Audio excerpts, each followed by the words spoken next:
नमस्कार किसान भाइयों और बहनों, आपका स्वागत है डेयरी ज्ञान चैनल पर, जहां हम लाते हैं खेती किसानी और डेयरी से जुड़ी सटीक, उपयोगी और भरोसेमंद जानकारी सीधे आपके खेत खलिहानों तक। आज हम बात करेंगे एक ऐसी फसल की जो हर रसोई की शान है और किसानों के लिए मुनाफे की जान।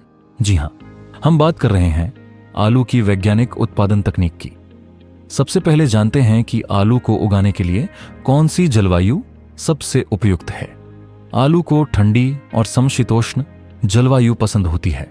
बुवाई के समय 15 से 25 डिग्री सेल्सियस तापमान सर्वोत्तम रहता है। बहुत ज्यादा गर्मी या पाला दोनों ही कंदों को नुकसान पहुंचा सकते हैं। अब बात करते हैं जमीन की।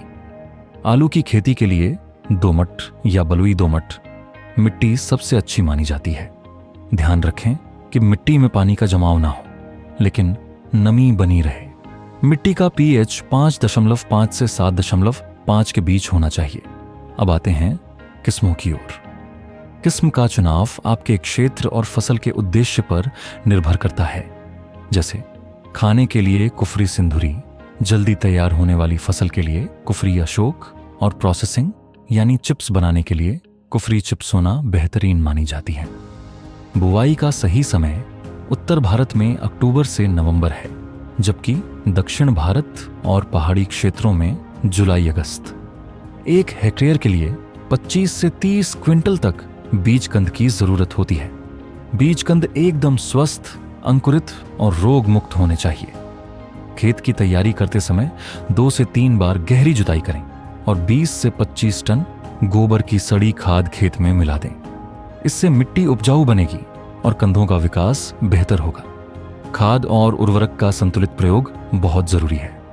नाइट्रोजन, फास्फोरस और पोटाश, इन तीनों को संतुलन में देना है।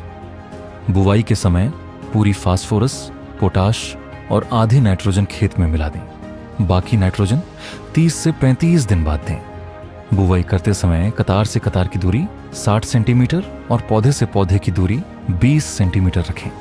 बीज को 5 से 7 सेंटीमीटर गहराई पर बोएं, ताकि अंकुर अच्छी तरह निकले और कंद जमीन के भीतर सुरक्षित रहें। सिंचाई का खास ध्यान रखें। पहली सिंचाई अंकुर निकलने पर करें, फिर हर 8 से 10 दिन पर सिंचाई करते रहें। लेकिन ध्यान रखें, पानी बहुत ज्यादा भी नहीं होना चाहिए, वरना कंद सड़ सकते हैं। 20 से 25 दिन पर गुड़ाई करें और मिट्टी चढ़ा दें, ताकि कंद सूरज की रोशनी से बचें और आकार में अच्छे बने। रोग और कीटों से बचाव के लिए समय समय पर जैविक या रासायनिक उपाय करें। झुलसा रोग से बचने के लिए मैनकोजेब या मेटालेक्सिल का छिड़काव करें। कंद गलन से बचाव के लिए बीज का शोधन ट्राइकोडर्मा या कार्बेंडाजिम से करें। फसल पकने के बाद जब पौधे सूख जाएं और कंद कठोर हो जाएं, तो खुदाई करें। खुदाई के बाद कंदों को छाया में सुखाएं, ताकि उनका छिलका मजबूत हो जाए। अगर भंडारण करना हो तो कंदों को ठंडी और सूखी जगह रखें या कोल्ड स्टोरेज में, जहां तापमान 4 डिग्री सेल्सियस हो। अगर इन वैज्ञानिक तरीकों से खेती की जाए तो आप प्रति हेक्टेयर 300 से 400 क्विंटल तक उपज ले सकते हैं, और वो भी बेहतरीन गुणवत्ता के साथ। तो किसान साथियों, अगर आप भी आलू की खेती से अच्छी आमदनी लेना चाहते हैं तो इस वैज्ञानिक तकनीक को जरूर अपनाएं। अगर यह जानकारी आपको उपयोगी लगी हो तो वीडियो को लाइक करें, डेयरी ज्ञान चैनल को सब्सक्राइब करें और इस जानकारी को अपने किसान मित्रों तक जरूर पहुंचाएं।